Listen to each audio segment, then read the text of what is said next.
dilapisi oleh apa ini? Epitel terminal. Epitel terminal yang bentuknya adalah selapis kuboid rendah ya. Iya. Ya.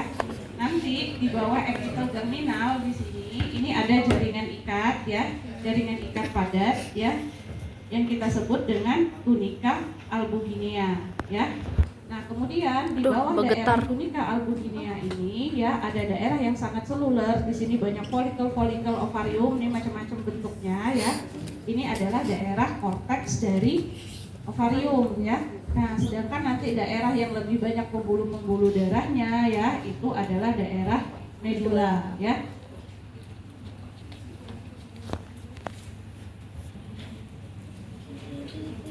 Mana gempanya ini videonya? Jangan digoyang lah. Nggak apa-apa. Lupa diem, Pak.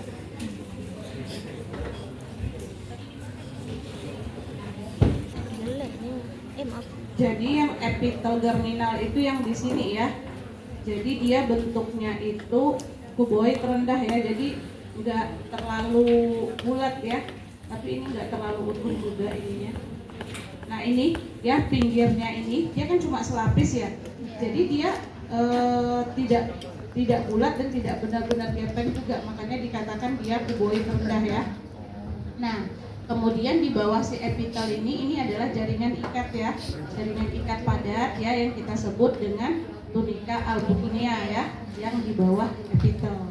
Nah kemudian di daerah korteks nanti akan kita temukan ada banyak folikel ovarium. Nah folikel ovarium ini kan kemarin ada macam-macam ya, mulai dari folikel primordial. Kalau folikel primordial itu bagaimana karakteristiknya? Kecil.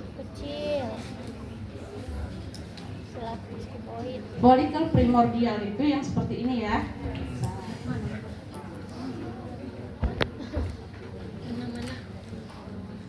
Ungunya.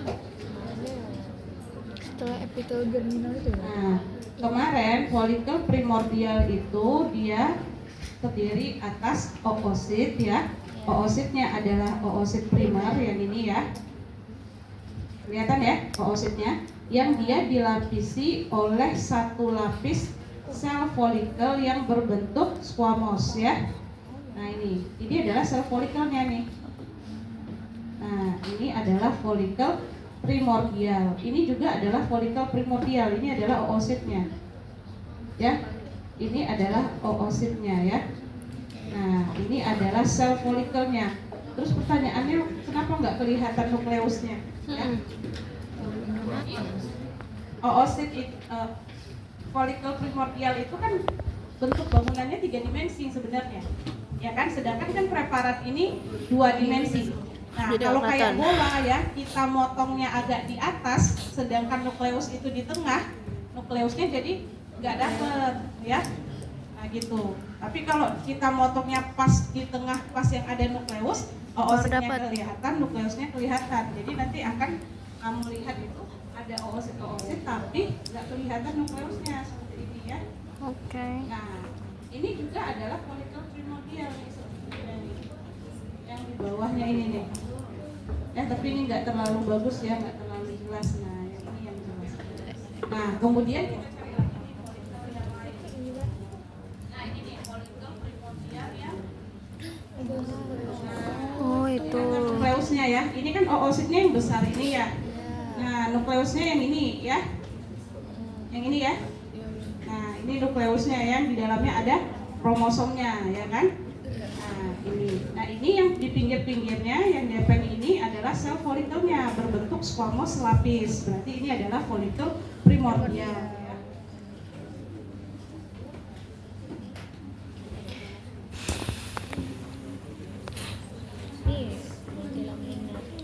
Beli ke aku iPhone le.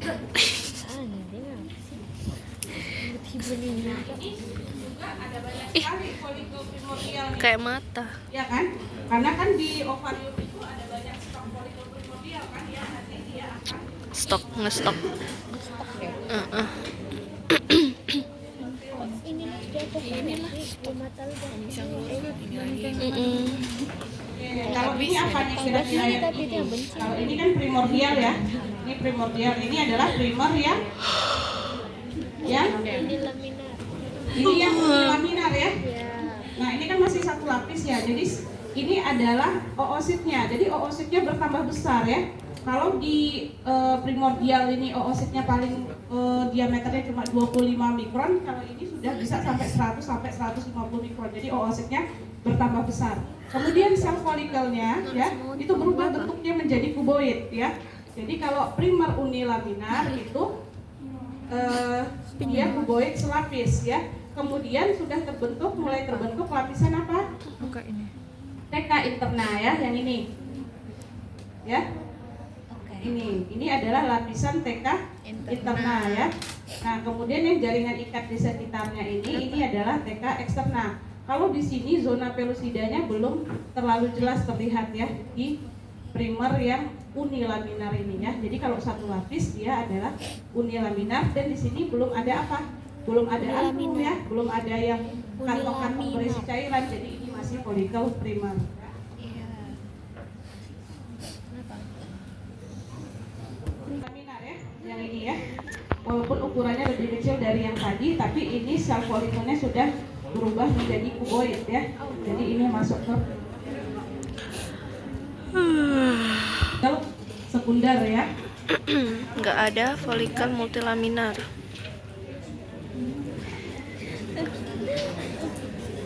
Di situ. Nggak terlihat, Bray.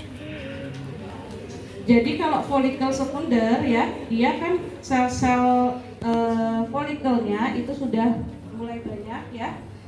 Nah, kemudian dia sudah mulai terbentuk ruang-ruang ya. Yang kita sebut dengan antrum ya. Santai. Sepengen itu lihat antrum. Sabar ya. Hai, Dem. Tantrum, jangan tantrum. Antrum dicari tuh. Lubangnya itu, Le. Lubang yang dalam folikelnya itu loh. Mana? Sabar. Nah, itu tantrum. Yang samping nukleus. Koloid kayak tadi. Iya, kayak koloid tadi. Ini ya, Kayak ini koloid. adalah folikel sekunder ya. Jadi Ini dia yang- sel-selnya sudah berubah menjadi Nah, ini sel-sel antrum. granulosa ya. Nah, kemudian dia akan terbentuk ruang-ruang yang berisi cairan ya. Nah, ini. Jadi ada ruang-ruang yang berisi cairan yang kita sebut dengan liquor foliculi ya. Jadi ini ada antrum-antrum ya. Ini ada yang kecil, ada yang besar ya. Nah, ini sudah masuk ke folikel sekunder kalau yang ini ya. Jadi dia sudah mulai terbentuk antrum-antrum ya. Jadi biasanya pada folikel sekunder antrumnya itu ada beberapa. Jadi ada yang masih kecil-kecil, ada yang sudah mulai agak besar. Nanti pas waktu di folikel degrad antrum ini akan bersatu, jadi dia membentuk antrum tunggal yang besar gitu ya. Nah, kemudian sel-sel folikelnya ini itu dia sudah berubah nama kan, kita sebut dengan sel granulosa ya kan. Nah, sedangkan yang ini yang di luar dari si sel-sel granulosa ini adalah sel-sel TK interna ya, yang lebih di luar lagi, yang bentuk selnya lebih gepeng seperti sel fibroblast yang ini adalah TK eksterna ya. TK interna inilah nanti yang menghasilkan apa? Androstenedion. Nanti androstenedionnya akan masuk ke sitoplasma sel granulosa, diubah oleh sel granulosa menjadi estrogen ya. Nah, itu. Nah, pada si sel-sel granulosa inilah terdapat nanti reseptor dari FSH ya, hormon follicle stimulating hormone ya. Nah, ini sebenarnya juga adalah folikel sekunder, tapi ininya nggak ke bawah oositnya ya. Jadi yang seperti saya bilang tadi ya, jadi kalau kayak bola kepotongnya di atas ya, sedangkan si oositnya itu di tengah, jadi dia nggak ke bawah oositnya ya waktu dipotong ya, waktu dibuat preparat, karena motongnya itu terlalu ke atas ya. Ini nomor Nggak bisa bedain mana TK interna eksterna. akhirnya banyak banget nomor coba. Astagfirullahaladzim. Ini kalau kita lihat ya, ini masih ini ya, masih sekunder ya, tetapi dia ini udah menuju ke degraf ya. Ya, folikelnya. Ya. Jadi Sayonara, sayonara. Ih, lama nian, oi. Banyak nian. Jadi kan Jajalah kalau dok, follicle dok. the graft ya, follicle the graft itu kan dia ini adalah oositnya. Kemudian akan ada satu lapis dari sel granulosa yang mengelilingi oosit yang kita sebut dengan corona radiata, ya kan? Nah, kemudian nanti kan akan ada sel-sel granulosa yang dia menjorok ke dalam antrum, biasanya di sini ya kan, yang kita sebut dengan cumulus oophorus ya kan. Oophorus. Nah, yang ini adalah sel-sel granulosanya yang di sini sel TK interna di lapisan lebih luar, ini adalah TK eksterna. Eksterna. Ya, cuma ini si sel-sel granulosanya itu belum terorganisir dengan baik ya. Nah, ini nanti lama-lama ini akan penuh nih dengan sel-sel granulosa ya. Ini kan kalau di sini ini masih ada antrumnya ya. Jadi sel-sel granulosanya belum benar-benar terorganisir di sini ya. Deh, sel yang antar antrum sama oosit tadi apa? Tuba uterina ya. Jadi karakteristik dari tuba uterina itu dia pada mukosanya dia berlipat-lipat ya. Jadi ada lipatan longitudinal ya. Nah, kalau kita lihat ini kan lipatannya sangat kompleks ya. Nah, jadi ini kemungkinan posisinya ini adalah di ampula ya. Di ampula tuba uterina ya. Nah, ini kan dia sangat kompleks ya, berliku-liku ya mukosanya. Nah, kita lihat kalau mukosa dia kan terdiri atas epitel dan lamina propria ya. Nah, epitelnya yang ini adalah epitelnya, yang di bawahnya ini adalah lamina proprianya. Kemudian nanti dia ada lapisan ototnya ya, lapisan ototnya yang di bawah sini ya. Nah, ini adalah lapisan ototnya ya dari tuba uterina. Nah, kemudian pada mukosanya ini epitelnya apa kemarin? Kolumnar silia. Nah, epitelnya adalah kolumnar selapis ya kan. Nah, epitel kolumnar selapisnya itu ada yang bersilia. Ini contohnya, ini bersilia ya. Nanti akan ada yang tidak bersilia. Kalau ini bersilia semua, ya? Enggak. Apa yang enggak?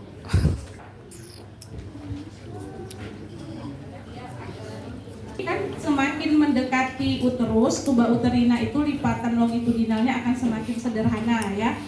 Tetapi ya kalau semakin mendekati uterus itu juga sel-sel kolumnarnya itu akan yang bersilia itu akan berkurang. Jadi kalau di ampula itu akan lebih banyak, di ampula dan infundibulum itu akan lebih banyak sel-sel kolumnarnya yang bersilia dibandingkan yang tidak bersilia. Karena kan dia perlu nanti untuk menggerakkan oosit ya kan, silia-silianya itu. Yang bersilia ya, banyak ya sel-sel yang bersilia. Nah, tapi kalau yang ini selnya tidak bersilia, ini yang ini. Ya, ini selnya tidak bersilia ya, yang pek sel itu ya. Kemudian kalau ini masih selnya bersilia, yang ini tidak bersilia, yang ini. Ya, kalau ini selnya bersilia. Ingat ya kalau dokter Odis kalau postes ngapain? Bersilia itu dia ada di antara sel-sel yang bersilia. Tapi kalau di daerah Serius? Jadi kata hari ini? Infundibulum ini memang lebih banyak sel yang bersilia. Ya. Ini adalah lamina proprianya yang diisi oleh jaringan ikat ya. Iya. Gambar ya? Nggak mampus lah. Disuruh gambar sirkulus of Milisi itu. Ini adalah preparat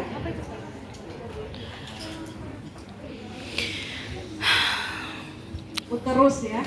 Jadi uterus ya itu terdiri dari dia kan dilapisi oleh epitel selapis kolumnar juga ya kan. Kemudian ada lapisan Uterus. endometrium yang ini ya. Ini adalah lapisan myometrium ya. Lapisan myometrium ini disusun oleh otot ya. Nah, kemudian nanti paling bawahnya adalah daerah adventisianya ya kan. Nah, endometrium ini sebenarnya kan adalah mukosa ya. Jadi dia terdiri atas epitel dan lamina propria. Epitelnya selapis kolumnar, ini adalah daerah lamina proprianya sebenarnya yang terdiri atas kelenjar-kelenjar uterus ya. Ya kelihatan ya, yang bulat-bulat ini adalah kelenjar uterusnya. Nah, kemudian lapisan endometrium ini dia dibagi dua ya, ada lapisan fungsional ya. Jadi kurang lebih 2/3-nya ini adalah lapisan fungsional ya. Nah, sedangkan yang ini berbatasan dengan miometrium ya, yang lebih dekat ke miometrium ini adalah lapisan basal ya. Nah, yang lapisan fungsional inilah nanti yang akan lepas pada saat menstruasi ya. Sedangkan yang lapisan basal yang dekat dengan miometrium ini dia tetap utuh ya. Hmm. Itu